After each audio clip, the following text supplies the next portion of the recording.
All right, I'm about to put you guys on to some niche bodybuilding game right here. All right, this is untapped into stuff. I don't see anybody talking about it.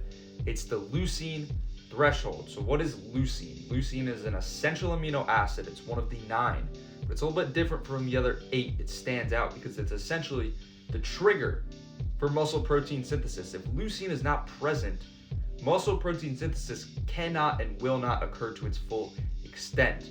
So every time you have a meal with 30 to 40 grams of protein, if you're not getting at least 2.5 to 3 grams of leucine, you are not actually growing muscle like you think you are.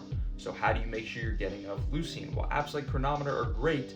They actually tell you. You can log all your food and it'll tell you what the leucine content was. If you don't want to use that, or if the Chronometer food logs don't actually have leucine data, what you can do is some basic math.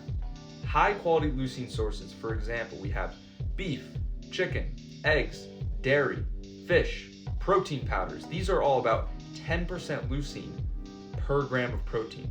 So if you have 30 grams of protein worth of beef, eggs, or chicken, you're getting about 3 grams of leucine. You've checked the box. You're good to go. You're growing muscle. You're getting huge, bro. However, when looking at things like rice, potatoes, beans, these are not high quality protein sources. These contain very low amounts of leucine. If you have 30 grams of protein coming from oatmeal, you're falling short on leucine. You're only getting about 1 to 1.5 grams, maybe 2 grams tops. And you're not stimulating muscle protein synthesis to the full extent. So you need to be conscious about what types of foods you're constructing your meals with and making sure that to get to your 30 to 40 to 50 grams of protein mark, you're having plenty of high quality protein sources in there and hitting that leucine threshold. Because I cannot stress this enough, if you're not hitting that threshold, you're leaving gains on the table.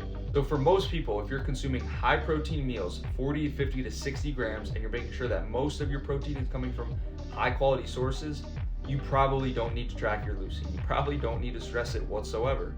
But if you're someone who has lower protein meals, like 25 to 30 grams, and some of this protein is coming from subpar sources, you most definitely need to take a look into your leucine intake and make sure that you're getting enough. And if you're not, either have more protein per meal, more high quality protein per meal, or supplement with leucine or essential amino acids. Then that will probably check the box for you. But if you're falling short on this 3 grams and it's consistently happening meal to meal, you're leaving so much gains on the table. So guys, leucine is key. I don't know why a lot of people don't talk about this, because it matters. It matters a lot.